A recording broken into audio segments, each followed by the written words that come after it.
elakkan hati ini sentiasa berfikir benda negatif, benda buruk.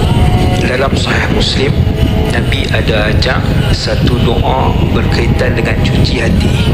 Hadis sahih. Tuan-tuan pegang tangan di sini kan, yang ni daripada saya lah. Lepas tu tuan-tuan sebut doa Nabi tersebut untuk jaga hati, cuci hati, pelihara hati, serah hati kepada Allah. Iaitu doa dia, Allahumma ati nafsi taqwaha. Ya Allah, Kau beri ketakwaan kepada hati ini. Wa zakkiha anta khairu man zakkaha. Ya Allah, cucilah hati ini. Sesungguhnya Engkau yang paling baik menyuci hati, sebaik-baik yang mencuci hati. Anta waliyuha wa maulaha. Engkaulah Tuan dan pemilik kepada hati ini. Engkau yang cipta hati ini, Engkau yang tahu sifat hati ini.